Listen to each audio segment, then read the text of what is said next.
Estar bem informado tem um custo. Não estar, custa muito mais. André Ventura e António José Seguro estão na segunda volta. E cada detalhe conta. O palco das eleições é no Observador. Acompanhe passo a passo. Assine hoje o Observador e garanta acesso a todos os artigos, agora com 40 € de desconto. Saiba tudo em observador.pt. Na cidade de Faro.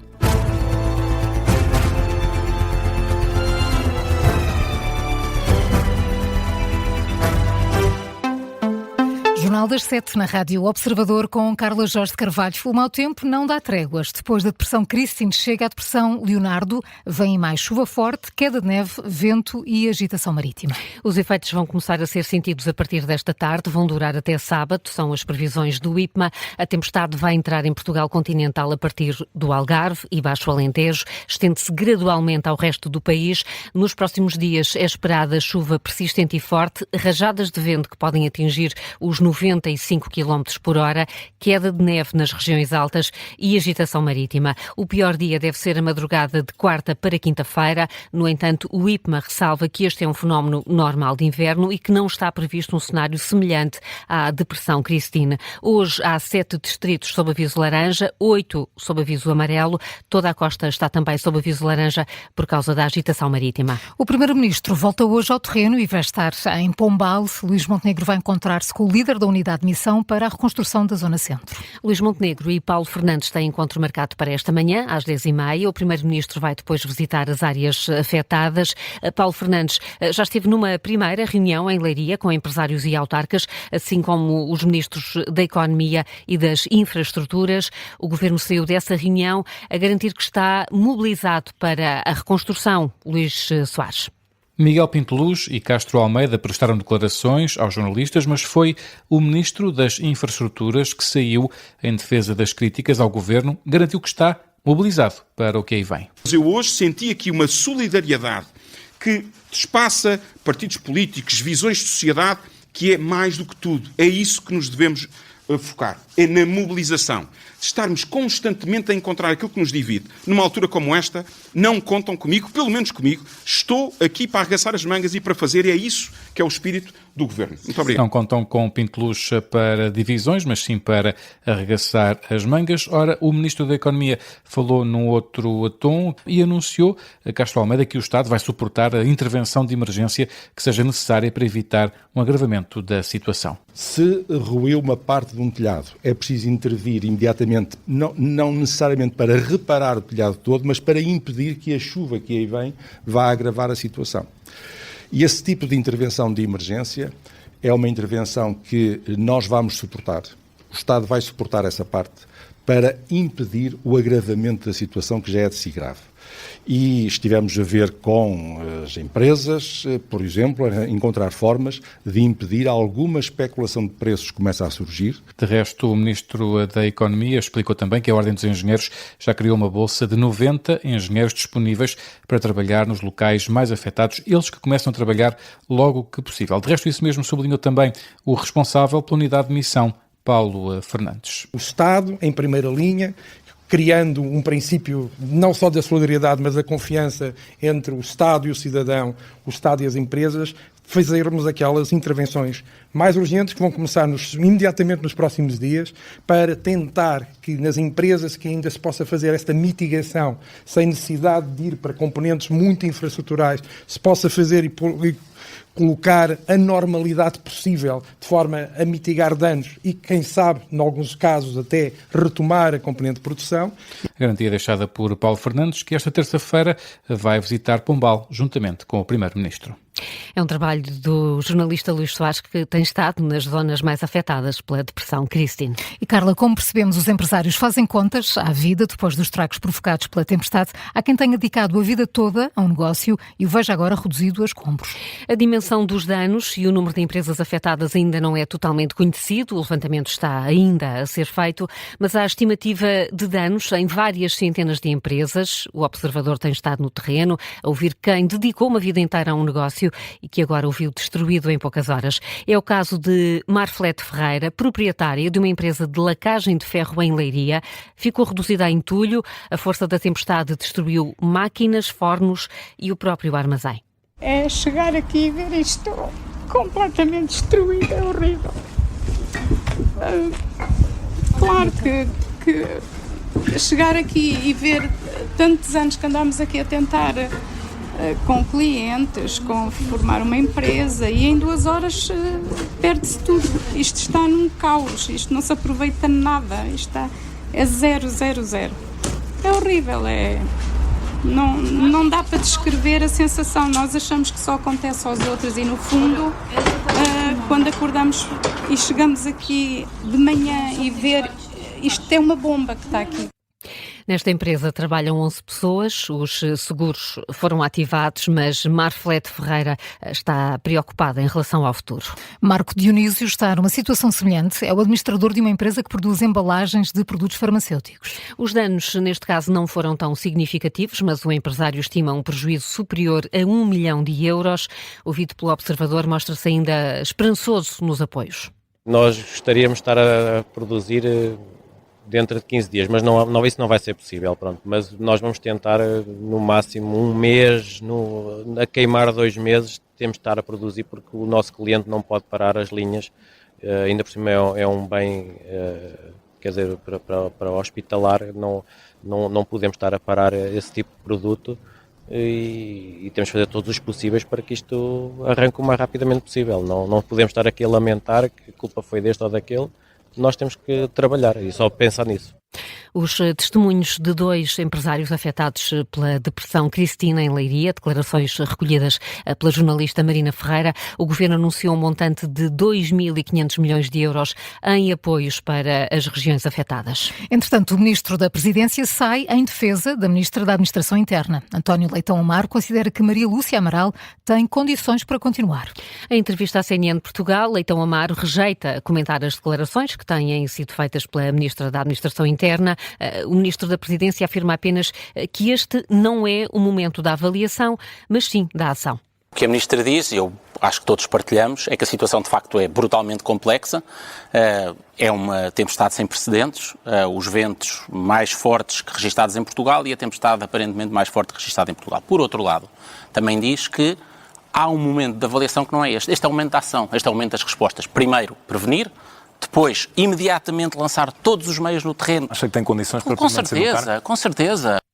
Já sobre o polémico vídeo nas redes sociais que mostrava Leitão Amaro a gerir as operações, o Ministro repete que não devia ter sido divulgado e revela que foi o próprio a mandar retirá-lo. Vamos continuar a falar da ação do Governo no Explicador. É a nossa convidada esta manhã, a Ministra do Ambiente, Maria da Graça Carvalho, para ouvir depois do Jornal das 9. Entretanto, subiu para 10 o número de vítimas mortais na sequência da depressão Christine. Um homem de 63 anos caiu do telhado enquanto estava a reparar o telhado de um armazém. Foi ontem em Porto de Mós. A informação é confirmada à agência Lusa por uma fonte da Proteção Civil e da GNR. As autoridades têm alertado a população para os perigos de reparar os telhados com chuva e estruturas instáveis. Nesta altura, as Forças Armadas destacaram quase 2.000 militares para apoiar as populações mais afetadas. E numa campanha marcada pelo mau tempo, António José Seguro endurece o tom e parte para ataques a André Ventura. O candidato, apoiado pelo PS, volta a acusar o adversário de querer fazer o país andar para trás. Pela primeira vez nesta reta para a segunda volta das presidenciais, António José Seguro dedicou grande parte do discurso a André Ventura. Foi num comício ontem à noite em Porto Alegre. Vasco Maldonado Correia. A segunda ida às urnas está cada vez mais próxima e a candidatura de António José Seguro passa agora a apostar fichas no ataque a André Ventura. Em Porto Alegre, o primeiro a fazê-lo foi o mandatário distrital, João Manuel Nabeiro. Todos sabemos que há quem veja a política como um ringue. Há quem veja o país como um campo de batalha, mas há também quem acredite que liderar é proteger, é cuidar, é garantir que ninguém fica para trás. Não promete ruído, promete responsabilidade. Não promete ruptura, promete confiança. O chairman da Delta Cafés referia-se a Ventura, mas seguro subiu a palco pronto para o combate e com golpes fortes logo no primeiro assalto. É fácil a escolha. Quem quiser uma pessoa que semeia o ódio, a divisão, põe portugueses uns contra os outros, tem um candidato para escolher, que ainda por cima quer recuar ao passado. Para tornar o ataque mais eficaz, o socialista puxou pela plateia. Se houvesse eleições legislativas, muita gente se calhar não estava aqui nesta sala. Mas esta é uma eleição presidencial.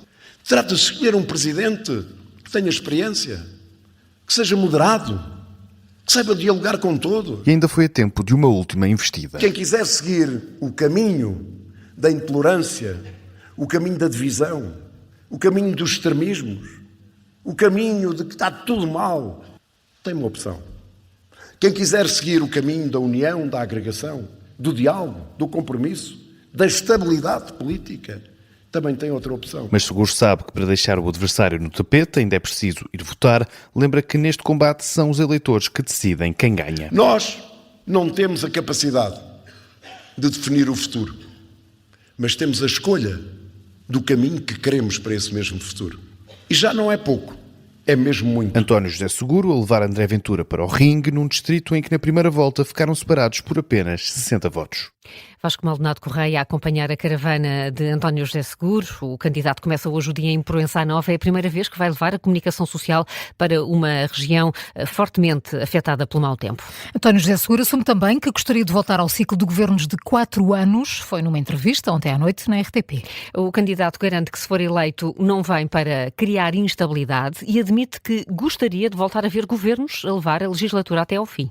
Eu julgo que seria muito interessante e muito útil que o país pudesse voltar aos ciclos legislativos que estão normalmente instituídos na nossa Constituição. Governos de 4 anos. Governos de 4 anos, isso seria muito interessante. Agora, nós temos um Parlamento muito fragmentado. Não temos 2 forças políticas, temos 3 forças políticas. E, portanto, se eu puder contribuir para uma cultura de maior responsabilidade, de maior construção, isso é ótimo. António José Seguro, ontem à noite, numa entrevista à RTP. Já André Ventura rejeita que tenha desistido da hipótese de vencer estas eleições e deixou também várias críticas a Seguro. Primeiro em Chaves, depois em Aveiro, Ventura criticou a postura do adversário e lamento que tenha fugido aos debates para agora fazer ataques com intermediários. Miguel Viterbo Dias. André Ventura diz que não quer fugir do tema da tempestade, mas passou o dia a atacar António José Seguro e o governo. A campanha, que não é campanha, esteve sempre rodeada de apoiantes.